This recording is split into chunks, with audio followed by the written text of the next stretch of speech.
This is the week we need to finish our modifications, upgrades and repairs to get our camper van ready to ship from the UK all the way to Canada in just a couple of weeks. If we cock this up, don't worry, because I've already cocked it up. Let's just sit on it for now. How much all of the repairs, mini mods and upgrades have cost us.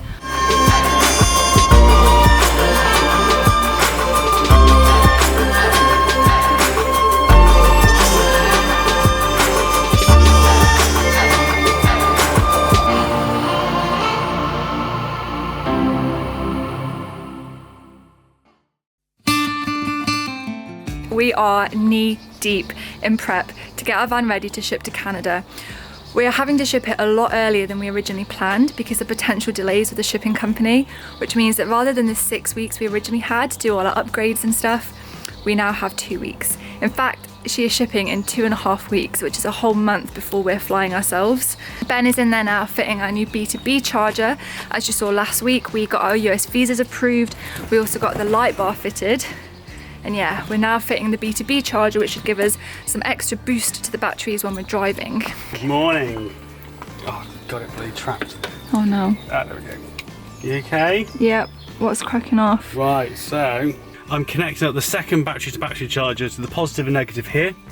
Running the wires under the seats. I've had to drill a hole through here to run the wires. I'm going to run them all the way along the back, all the way into the French dresser / cabinet thing we've got, because that's where I'm going to mount the second battery to battery charger.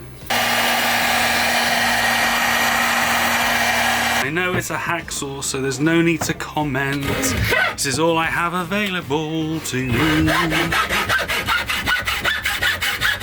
Run the wires from the front, positive and negative.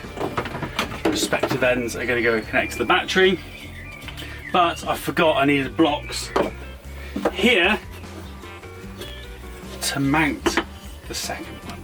So the reason why I'm putting in a second 30 amp battery to battery charger is because if we're parked up somewhere really nice and it's crap weather and our panels aren't bringing enough power, or solar panels aren't bringing enough power to charge the batteries properly, we'll add a second battery to battery charger. So that will help us bring in up to 60 amps. So we could go for a quick drive somewhere, go and grab some water or some food, come back to our park up, rather than it being 30 amps, 60 amps, charges the batteries quicker. So while Ben is fitting the B2B charger, I've got the task of sorting out our flights. Now, because we're shipping the dogs with us, they're going to be flying on the plane with us, we need to book it direct with the airline. And one thing that we found from our research of flying with dogs is that not every airline does it. The ones that do, they don't do it on every route and they don't do it on every plane either. So we need to give them a call and find out what flight we can all book onto, the cost and all of that kind of stuff. We've basically got two options, Air Canada and Air Transat. Now, Air Canada have won awards for their pet travel service. However, Air Transat, they do ship pets as well, but they're just a lot cheaper. So I'm going to give them both a call, see what the dealio is, and try and get our flights sorted. Thank you for calling Air Canada. Merci d'avoir appelé Air Canada. That's what I have for the cheapest right now. So it's 3,114. Is that right? Correct. And that's for both of us and the dogs? This is for one person. Oh, it's for one person? One adult, yes. But I'll add for 2 people if you want. £3,000 per person without the dogs. I'm gonna ring Air Transat and see what. Air Transat.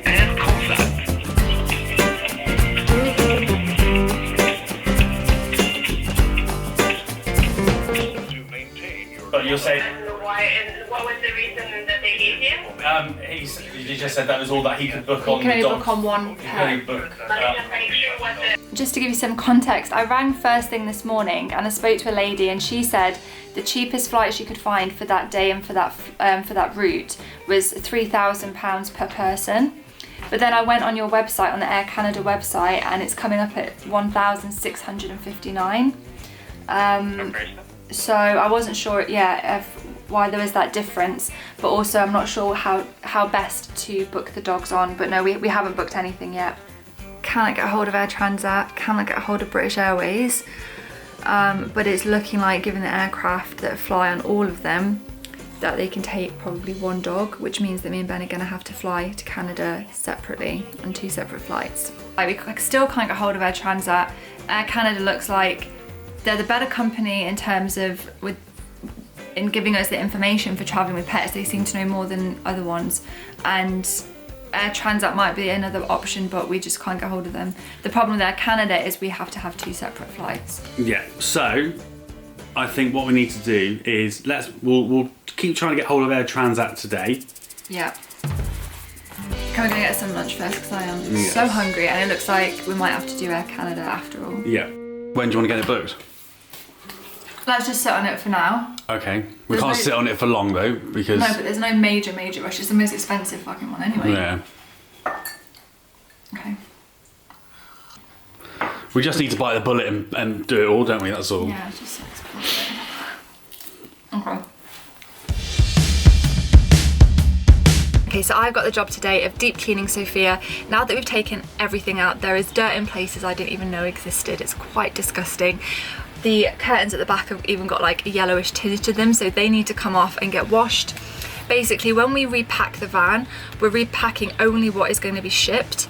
If you didn't know, we're not shipping her in a container because Sophia is too big. She needs to go roll on, roll off shipping, which means that somebody will have the keys and drive her on and off the ship. What it does mean is that somebody has access to your vehicle. With this, there is a risk, quite a high risk actually, of theft. It happens to a lot of people where things get stolen. And we're going to try and minimise this as much as we can. We are able to separate the cab and the living area, which is our main thing that we're going to be doing. So as you can see here, we've got this big like escape hatch that is going to be secured from inside, boarded up with some plywood, just screwed into here, so that should obviously keep the cab and the living area completely separate. Customs will have a key to access the back of the van if they need to, but it just stops like anybody from being able to get into the back. Obviously there is still a risk that things will get stolen, so we are not having anything in here that's valuable. Our friends Chris and Marianne recently shipped their van to the States, and they had like random stuff stolen, like a rug and clothes and just things that you wouldn't think would be valuable to anybody. Nothing in here is going to be valuable, nothing in here is going to be irreplaceable. Anything sentimental or personal is going to be flying with us on the plane. We're probably going to have 2 checked-in bags each. My job now is to get this completely cleaned, because when we repack it, we are repacking it only with our essentials for shipping. So.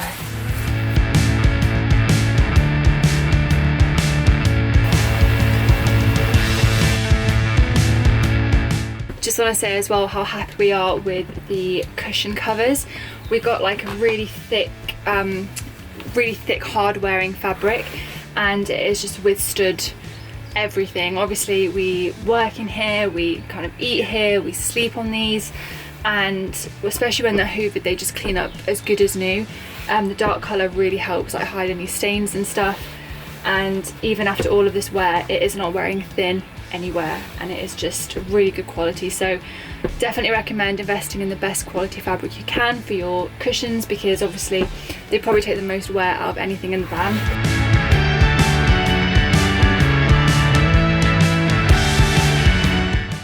Okay, that is me done. Sophia is about as clean as she can be, and about as clean as she probably ever will be again, and ready for a fresh lick of paint, and then she'll be all ready for shipping. That is me done. I'm going to stick the kettle on, get some food. Good day's work. Are you ready, guys? I'll leave that up there, but I'll put this on here as well. We are back on the road. We are back doing the M5 shuffle, as we've called it, back and forth between Devon and Derby. We've still got some upgrades to do on the van, but a lot of the stuff we need for these last bits are down in Devon with Ben's mum, so that is where we're heading now. It's a beautiful day. How is it with cruise control? If you missed last week's video, Ben discovered that we have cruise control in Sophia, and he noticed that for the first time last week, that we've had like 40,000 miles we've travelled in her, and he's just realised.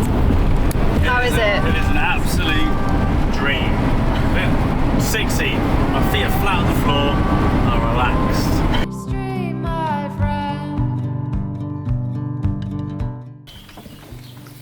Right. Wow. You know what, for saying we live in a van, we do not travel light. This was empty yesterday. This is just stuff to come down to Devon with. Oh my word. So we've got two upgrades left to do. This is one of them, and this is finally fitting a curtain to the sliding door window. Sorry if it gets a little bit noisy as well. Steve is angle grinding the roof off the shed behind us. So before for this we had a piece of thermal curtain that we had suckers on and basically just cut it to shape and then suckered them on. But now we're hoping to upgrade to a slightly... Look at that, like proper blackout. Yeah. Curtains, and I believe a more permanent solution that's going to stay in there all the time rather than have to be something we take on and off. Yeah, look, those slide in, these little things slide into these rails. If we mess this one up, it's fine, isn't it? Yeah. Because if we cock this up, don't worry, because I've already cocked it up. I ordered the 2-pack rather than the single. So we've got 2 curtains. Should have only paid £56, but paid 112. 112 in the end. 107, I think maybe. So there's the spare. If we cock up, I cock up, we have a spare. So I think it's meant to be really tight. Right. So yeah, look, that will fit. Look easy, look, babe.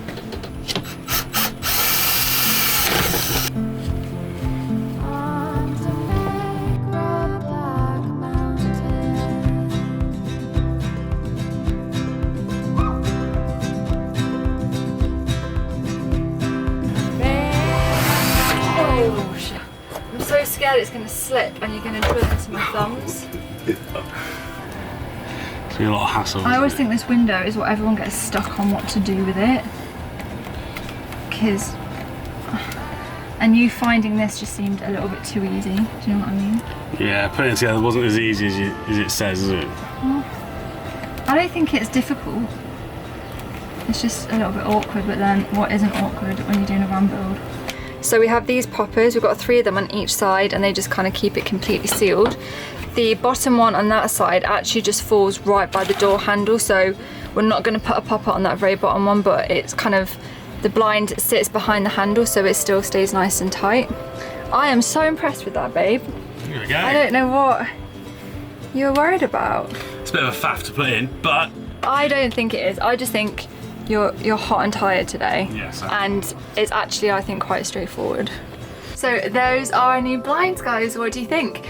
Before we had basically a piece of fabric that was made with blackout material and Reflectix inside. It was cut to the shape of the window and just had suckers on it. But what we found was that like the tops kept coming out and it didn't seal around the edges properly. So from the outside you could kind of see there was light around the blind and stuff. Ben just found this online, and I remember when we first built the van, trying to find something to fit these windows was like almost impossible. That was like a decent price. So when he found these for 50 quid, and I was like, is that too good to be true? But we are really impressed with this. Like, it was relatively straightforward to put together. And let me show you just what it looks like. It is totally fixed in to this inner rib, so you can screw all around it and you're not going to be screwing obviously into the body of the van. It's completely safe. And then you have these poppers here,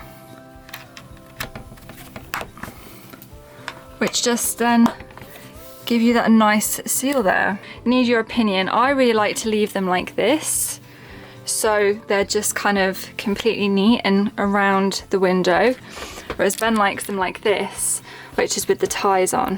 What do you think? And there's so much fabric as well, there's no chance of you getting any gaps or anything, so yeah. New blackout blinds. I'm very, very, very impressed with that. So that is pretty much it for the upgrades and repairs. There's one thing left to do, and that is to finish off the roof bars, but we're on a bit of a slope here, so I'm gonna wait till we're back in Derby to do that. I'm gonna get everything cut here, primed, and then I'll fit them when we're back in Derby. And I forgot to say, I also upgraded our antenna. We now have a DAB radio, which is great, and I've just realised I haven't cleaned off It's alright. the crap around it, but that's fine. You can't see it on Nobody camera. can see it coming when you're at 70 mile an hour. But yeah, that is everything. Look at what we picked up. I don't know if you can see that. It says Visa, United States of America. Just to quickly run through how much all of the repairs, mini mods and upgrades have cost us for this kind of next leg of our trip. We haven't obviously had too many upgrades, but we have had the light bar that cost £58. We had the B2B charger with the cables that came to £300. The DAB new radio antenna was £20. The aluminium that we bought to do the finish off the roof rack is £30, and then that new curtain that we bought was £50. We actually paid £100 because obviously Ben bought 2 by mistake, but generally it costs £50. So in total that comes to £458 for the little upgrades and modifications. Before we did that, we had Sophia in the garage for 5 days for a full service and some repairs. So apart from she had a full service which cost £600, and then what else did she have done? She had the power steering arm replaced, 2 bushes at the back, and a washer fluid pipe replaced. And all of that in total came to £1,400. Including the service. Including the service, yeah, not the extras. Including the service, the entire garage bill was £1,400. So £1,858 is the grand total for all our upgrades, mini mods and repairs to get Sophia ready for Canada to Mexico and beyond. And she is ready to go. She's ready to go. Got the MOT next week, just a lick of paint inside, and she'll be spick and span. So don't forget to subscribe if you want to see us take this little girl all the way over to Canada and down to South America, and we shall leave the video there for this week. We shall catch you guys next Sunday. I hope you enjoyed this one. Bye. There you go. Perfect. Perfect. Perfect. Perfect. That was you. That's why I stopped talking. So there was a cut there for you. Don't forget to subscribe if you want to see us take this old girl all the way over to. Excuse me. I'm trying to vlog. So inconsiderate. I've told them before.